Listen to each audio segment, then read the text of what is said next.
CustomTacticals.com here, and today we're reviewing a Chris Reeve Ti or Ti-Lock. Ti standing for titanium, of course. The Ti-Lock is a funky design. It's sort of a collaboration design with Grant and Gavin Hawk, with Chris Reeve Knives to produce a production version of one of their funky locks that they like to create. This one is the Ti-Lock, and if you read on the Chris Reeve site, they say the only reason why Chris Reeve hasn't collaborated with Grant and Gavin Hawk in the past is because they just don't have the capacity to make a lot of the types of stuff that Grant and Gavin Hawk are doing. This was one of the first knives that they've been able to do. So this one has this little titanium lock bar that's actually inserted in the blade, which travels along this portion of the handle and then goes out and then springs back into the little latch there. Now, I understand that this is not an exercise in designing a strong lock. So this, while Chris Reeve hasn't specified how strong this lock is, they did make that disclaimer saying that it wasn't designed for lock strength. So that tells me that it was more of an aesthetic, sort of something different, right? So I'm not sure how long the Ti-Lock's gonna be around, but for now it is. This one's more similar in size to, say, a small Sebenza at 3 1/4 inch blade length. It's got this funny little venting here, I guess, which gives you a little bit of grip. It's got a deep second choil here that allows you to put your middle finger here, and then so you can choke up on the front of the knife here and hold this way. I like how that feels. I like choking up on my blades, and I like that the Ti-Lock has that ergonomic to allow it. The pivot is a sort of a medium-sized pivot, bit bigger than the Sebenza pivot and smaller than the Zam pivot. This version is the stone-washed handle version.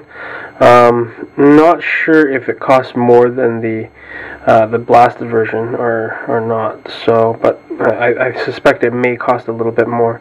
The pocket clip, however, is still bead blasted. And it's a funky pocket clip too. Reminds me of pocket clip on some pens where you can push on it here to lift it. I remember watching a review where somebody said it's really easy to put this pocket clip in your pocket.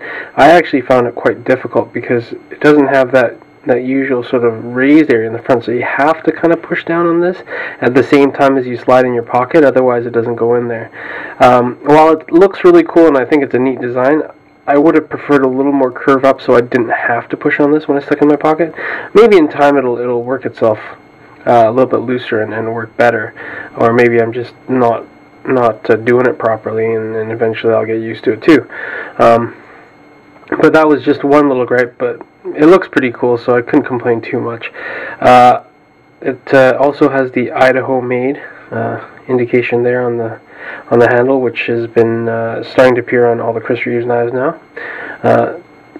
As usual with most of the Chris Reeve knives, it also has a lanyard.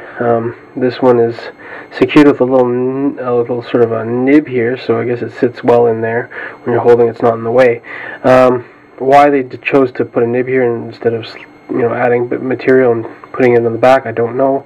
Perhaps it's a design issue and they just wanted to make it look a little different. So why don't we take a little closer look at the movement here.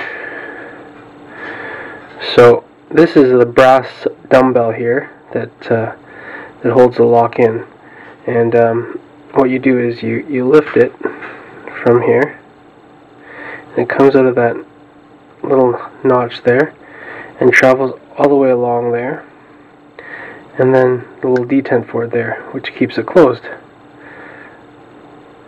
Pretty neat. Very nice blue titanium locking bar here that's embedded into the knife.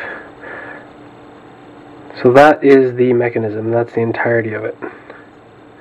Just opens and then locks in there. It locks in with quite a good amount of authority, so you feel like you're getting a good lock contact there. I don't know if you are, but it feels like you are. Very sharp. Let me show you how in use what you're gonna see when you're opening and closing this. I found the best way to close it for me is just to lift this and push the blade in at the same time, and then just close it this way. Opening it, you have a couple options. You can push on the little dumbbell here, or you can push on the sort of the groove here. The groove is okay.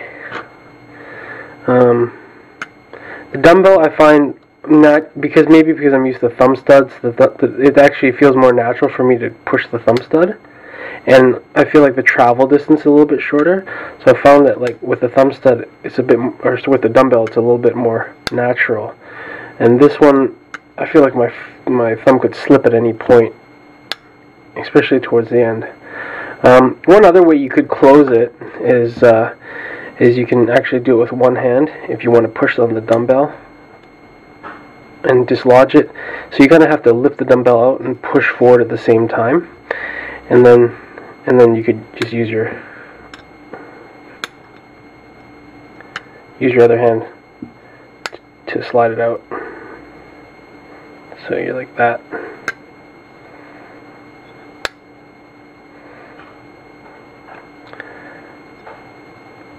I probably can get better at it if I keep doing it. I don't really like to do that though, because I feel like it's just easier to go like this.